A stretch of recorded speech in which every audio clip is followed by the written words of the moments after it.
Hey everybody, this is Russ from Metro Game Core. There is a new custom firmware available for the Anbernic RG405M and the Anbernic RG505.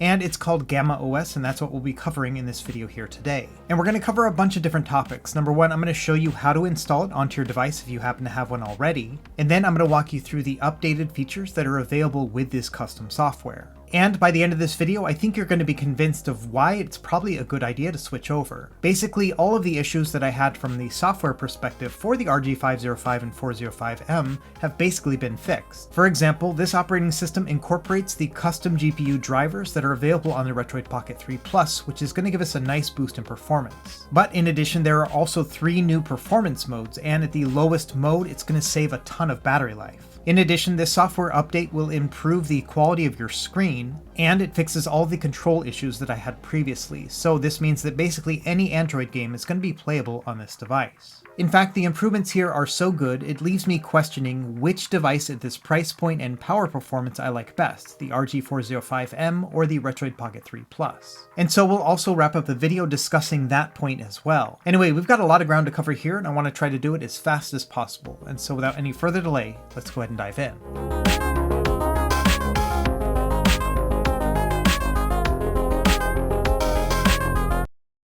Okay, to start, I'm going to show you how to install this on your Anbernic RG405M or RG505 device. And all the instructions can be found on the GammaOS GitHub page, which will be linked down below. Now, when you get to that front page, you have a couple options. Number one, you can just go and directly download the release, but you can also read the latest changelog, and then also there are written instructions as well. And in addition to the install instructions that we'll be doing here today, there's also an upgrade instructions in case this gets updated in the future, or if anything goes wrong with your installation, or maybe you just want to go back to the stock operating system, there are instructions for that as well. Either way, I think you're going to be well covered if you do decide to go with GammaOS. Also bear in mind you will need a Windows PC to complete this installation. However, bear in mind that this process will wipe the internal storage on your device. And also be sure to remove any SD cards before we get started too. Okay, so now we're ready to go. So let's go to the download page first. Now you actually have 2 different options. There is the regular GammaOS and then one called GammaOS Lite. The difference here is that the Lite version will not come with any Google services or the Play Store. So if you want to keep your operating system as trim as possible, that's the one you would choose. And it's still going to come preloaded with the Aurora store if you do want to install apps that way. For me personally, I like to have the added benefit of Google services in the Play Store, so we're going to go with that one in this video here. Anyway, once you've made your decision, just go to the Google Drive link and then download this file. It's going to be several gigs. And while you're waiting for that download to finish, you could go ahead and like and subscribe this video, but then also we have one other piece of software we need to download.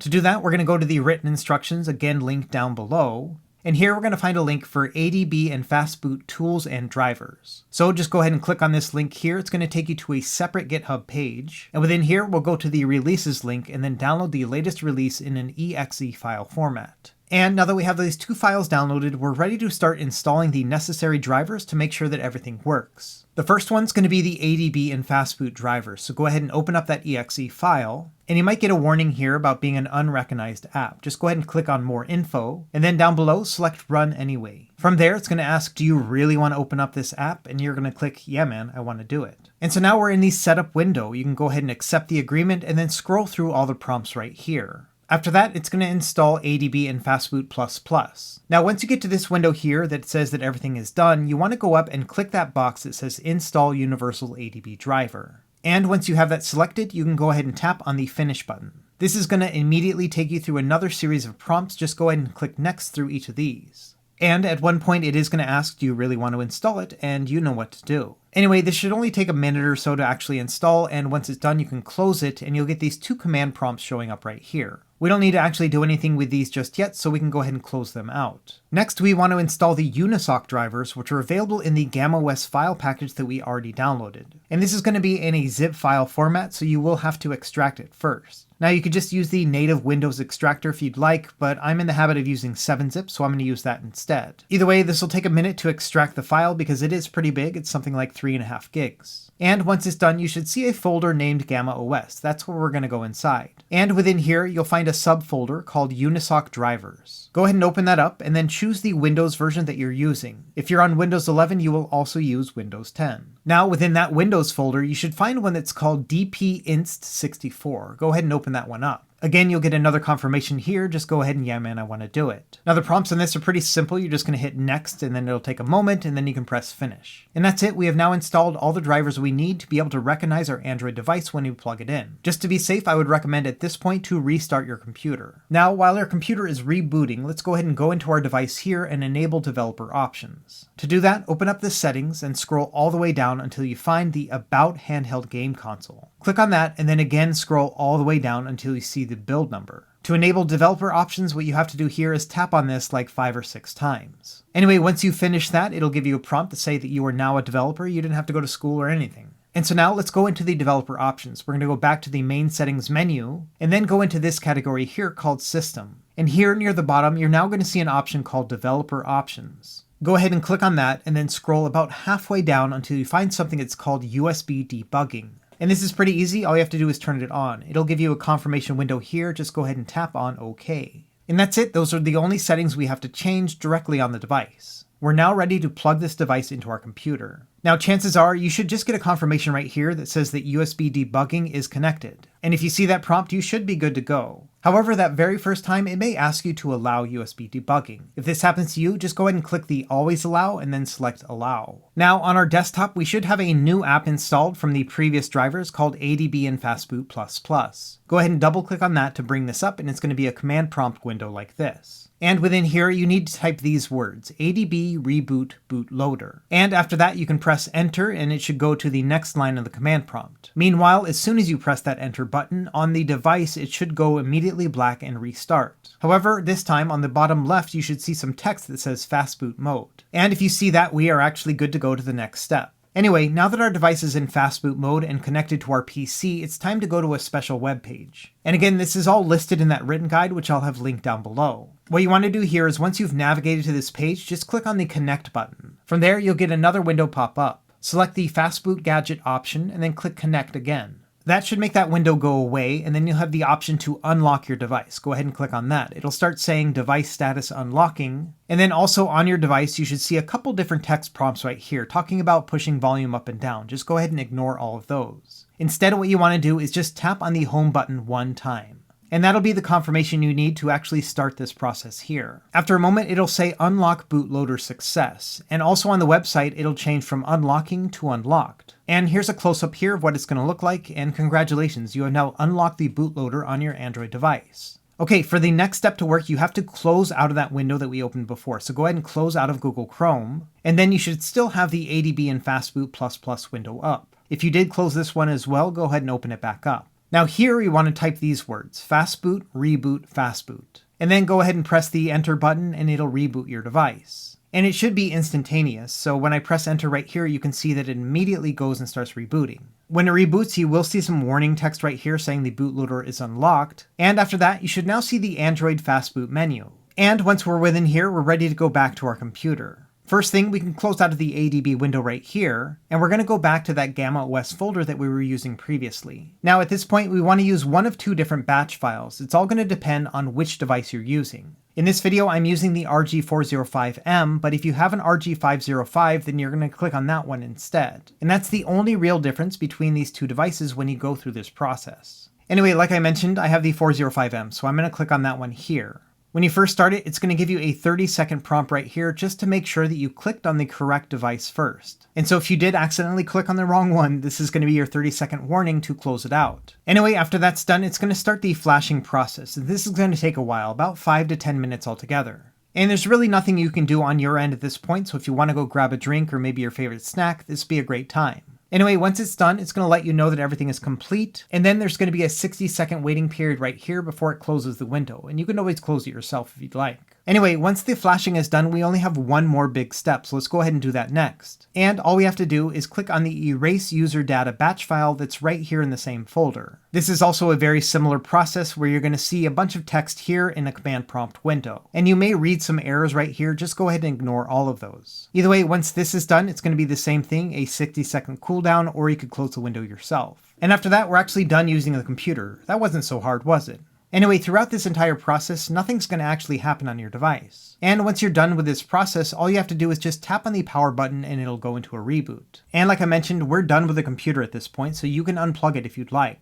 Now that very first boot will take maybe 2 or 3 minutes altogether, so just go ahead and kick back. But you'll know everything is done once you see this window right here saying hi there. And this is going to be your standard Android process from here on out. And so I'm not going to walk you through this process because it's basically the same thing you would always have with a new Android device, turning on your Wi-Fi, accepting whatever agreements, and so on. Anyway, once you're done, you'll see the Lineage OS logo right here, and you can tap on Start, and now it should boot directly into the Daijisho front end. And this is one of the first great things about GammaOS. Not only is it going to install this app and also make it the default front end, but the developer has also pre-configured a lot of the settings for the more popular platforms. So for example, it's going to install RetroArch for you, as well as all the emulator cores. And so it's kind of getting you already halfway there to start enjoying your favorite games. From there, the setup's going to be exactly like you would expect, so you'll add all your ROMs to an SD card and then you'll point Daijisho to those. And I have video guides for all that stuff, I'll put it in the video description below. So not only is the Daijisho front end pre-configured to be able to look for the correct emulator core, but the RetroArch configurations have also been predetermined as well. This means that your hotkeys will already be pre-configured, and also it's implemented a shader for the systems that benefit from it. So for example here, when playing NES, you can see that the Mega Man 2 life bar is actually perfectly balanced. And that's because GammaOS already comes with that shader pre-configured in RetroArch for you.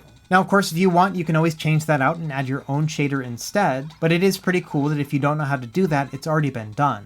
Okay, so next I want to compare some of the differences between GammaOS and the stock operating system. And thankfully I have two different RG405M devices, so I can do the comparisons one-on-one. The first thing to compare is the over-sharpening that is in the stock operating system panel. And I think this is a subtle but significant difference. In fact, when I first owned the device, I didn't even notice it myself. I just thought that the 480p screen was just not very good. But it turns out that Anbernic has applied an over-sharpening to the screen itself. It's pretty subtle, but if you look right here, you can see a bit of blooming that's happening around these circles right here in the center of the screen. You can see it's lighter at the edges than it is within the center. If we look at those same three icons in the GammaOS screen, you can see right here we're getting none of that blooming. And that blooming is a result of over-sharpening the image. And I think the best way to point this out is to break out my macro lens so you can really see it within the text. And as you can see here, there's just a bunch of weird artifacts that are happening around the text on a dark screen. Again, this is something that with my naked eye, I didn't really notice. I just saw that it didn't look that great, but again, I thought it was because it was a 480p panel. However, here with GammaOS, you can see that they've corrected that over-sharpening, and so now everything is more crystal clear.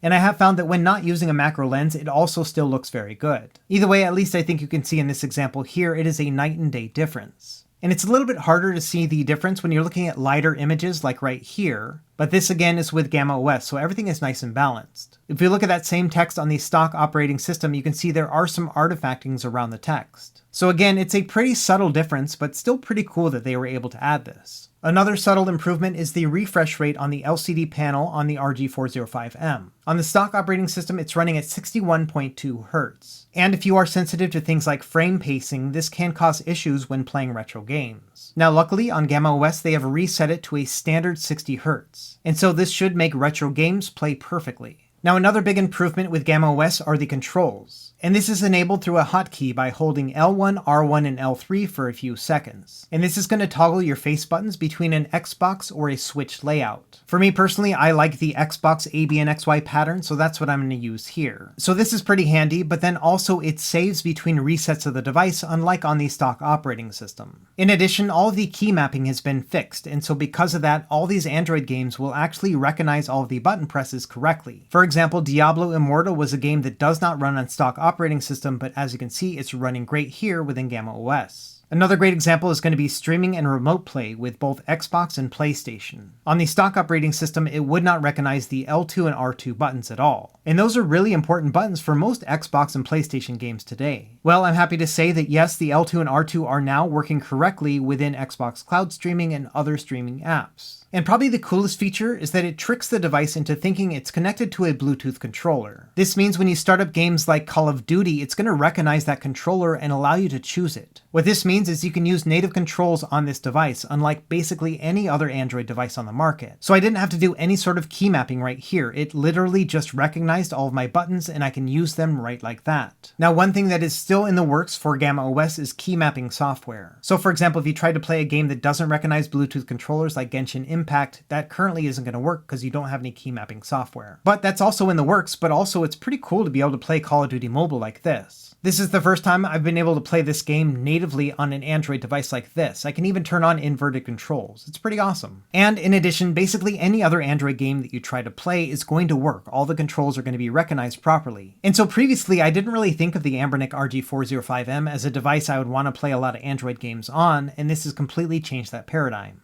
Next, I want to talk about the performance modes you have available within GammaOS. And for our example here, we're going to use Yoshi's Island, but also turn on fast forward so we can see the max frames per second. Right now I'm in the highest performance mode, and you see we're getting an average of about 137, 138 frames per second. Now to toggle performance mode, we want to hold on to L1, R1, and R3. And the first toggle here is going to be into just the normal standard performance mode. And as you can see here, performance is going to dip a little bit down to about 122 frames per second. And then finally, we also have a power saving mode. So we'll do the same toggle right here, and you can see it's going to dip down to about 106 frames per second. And that means the game's still definitely going to be playable, but it's going to require less power altogether. And this is a really neat feature because it allows you to dial in the settings to be able to maximize battery life. And that power saving mode is pretty impressive. Not only will it play most games all the way up through PS1 pretty easily, but you're going to find a huge improvement in battery life. For example, on the RG405M previously, I would get some pretty great battery life when playing lightweight games, things like Game Boy or NES. I could usually expect about an 8-hour average, which is really impressive. However, a bunch of people in the community have been doing testing, and they found that they're getting upwards of 21 hours of gameplay in the power saving mode. So if you plan on using this device for lightweight games, that's pretty incredible. And the great thing here is that you can adjust the power profile depending on the system that you're playing. For example, with Dreamcast, you can't really play games in power saving mode. You're going to get an average of about 52 frames per second. However, if you toggle it on to max performance mode, you'll absolutely get all the frames you need, but also the normal performance mode also gives you a full frame rate. So this is kind of neat in the fact that you don't have to max out the performance to play the games that don't demand that much power. So if you're going to be playing systems like Dreamcast, Nintendo 64, and PlayStation Portable, those are the settings I recommend.